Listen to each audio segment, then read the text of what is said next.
This week, DJI announced their brand new drone, the Mavic 3 Classic.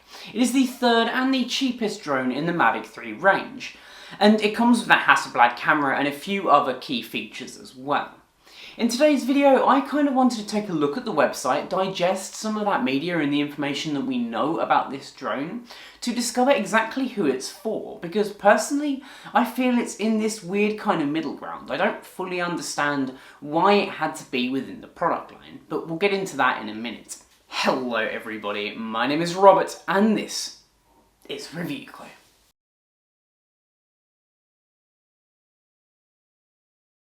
Okay, so here we are on the product page for the Mavic 3 Classic. So straight away we can see that price tag is £1,529. The normal Mavic 3 comes in at around £250 more. So for £250 less, what exactly are you getting? We can see in this picture on the front here, that Hasselblad camera right on the front.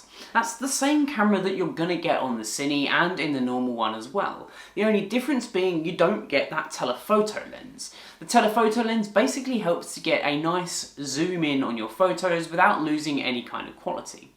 This appears to really be the only difference I can see in the actual camera modules. Flicking through here, we can see the brand new DJI remote as well, and we'll talk about that in a little bit. But on the surface, this very much looks like a Mavic 3 or even a Cine version, just without that additional camera. So let's go ahead and take a look at the video, and I'll give my live reactions to that. A new member of the Mavic 3 series has arrived. Introducing Mavic 3 Classic. So, as I mentioned, this kind of looks exactly the same as the other Mavic 3 range. Vivid yet natural coloring in every frame. 5.1K video delivers absolutely beautiful shots, and that 5.1K is nice, as well as that 4K 60. That's all standard stuff that you're going to get with the other Mavic 3s as well, whether that be the normal or the Cine. Capture it all. With DJI O3 Plus video transmission. Okay, so that's new. The O3 Plus stuff will certainly help with transmission distance. And I think actually that might be one of the key differences here between this and the more expensive models. You're going to get a much wider range of video transmission, as well as all of that cruise control features. This is new, and I like this. Cruise control is something that I wish came to all DJI drones, because sometimes I want to focus on what I'm trying to record, rather than how this drone is flying. DJI Mavic 3 Classic. So, I mean, it looks like a pretty beautiful drone. However, I just don't fully see the point in it. So let's take a look at some of those specs down here. We've got that 4/3 CMOS Hasselblad camera, which is normal. What I'll actually do is, let me bring up the Mavic 3 as well, and we can compare them and find out exactly what the differences are. I think actually if we scroll down to the bottom here, we can see the DJI Mavic 3 along the end there. They weigh exactly the same, both 895 grams. Same again with their sensors. We've got that 4/3 CMOS Hasselblad camera. We've got the 4/3 with the Mavic 3 as well, but you also get that CMOS telephoto. That's the main difference here. For that £250 less, you are simply losing that telephoto. The main actual lens, we can even see on the bottom here, is the same f-stop distance, same megapixels, same capture quality, same battery life, as well as the same distance. Everything appears to be exactly the same as you would get for the normal and the Cine.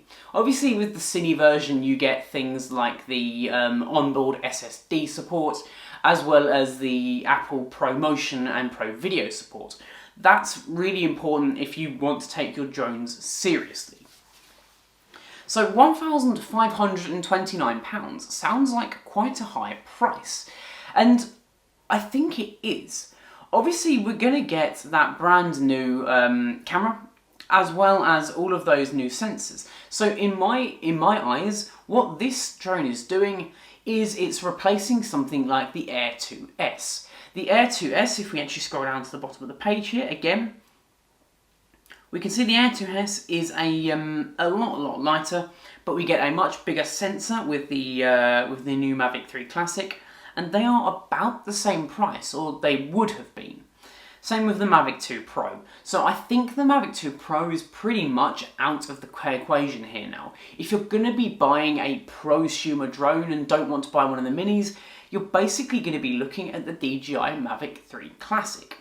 And I don't think that's such a bad thing. However, with it being simply £250 cheaper, I don't know why you wouldn't just go with the standard Mavic 3. It feels like a small downgrade that not a lot of people are going to take advantage of or particularly need or use. Let's quickly talk about why someone might buy one of these drones, because actually it's quite interesting, and it all comes down to the new laws in the UK surrounding drones and UAVs. So last year, or maybe the year before, there was quite a big change, in that drones would now need a certain category or certification. I've got it up here on my iPad so I can talk you through it. Basically, they'll be within a category of C0 all the way to C4. C0 is things like toy drones or the DJI Mini 2 and 3. Unfortunately, none of these drones actually have a certification as of right now, until this drone came out. This drone actually falls within the C1 category.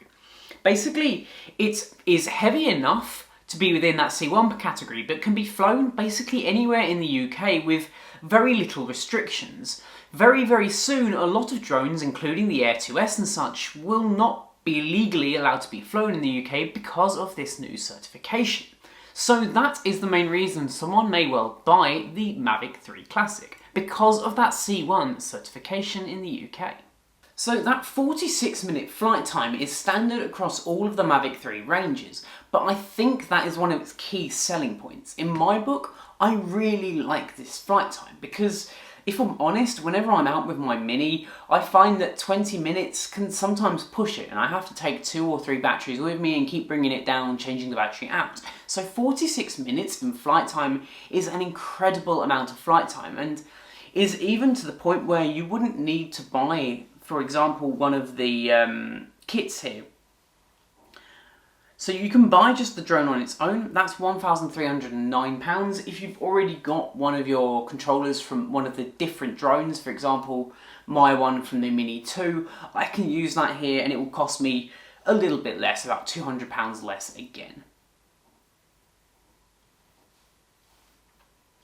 So who is this drone for? I personally think this drone is for the prosumer.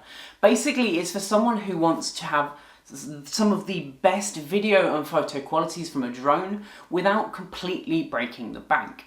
Of course, if you're really focused on getting some really nice zoomed in and close-up shots, then you're probably better at looking something like the Mavic 3 or maybe even the Cine edition if you're really going to be using this continually for your work or such.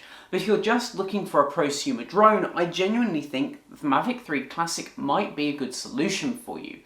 Or if you're wanting something that is a little more budget friendly, then perhaps taking a look at something like the DJI Mini 3 or the Mini 2 will be a better option for you. So there we have it, guys. This has been a really quick discussion about the DJI Mavic 3 Classic. I still think this is kind of a weird drone, being only just a little bit cheaper than one that they already had on the market, but I kind of understand where they're coming from. They want this to be the go-to for prosumer drones, and basically they're starting to phase out the Mavic 2 Pro and the Air 2S range. So why don't you tell me what you think of this drone in the comments section down below, and while you're down there as well, do get subscribed. It means the absolute world to me. Anyway guys, my name's been Robert, this has been Review Clue, and I will catch you in the next one. Adios.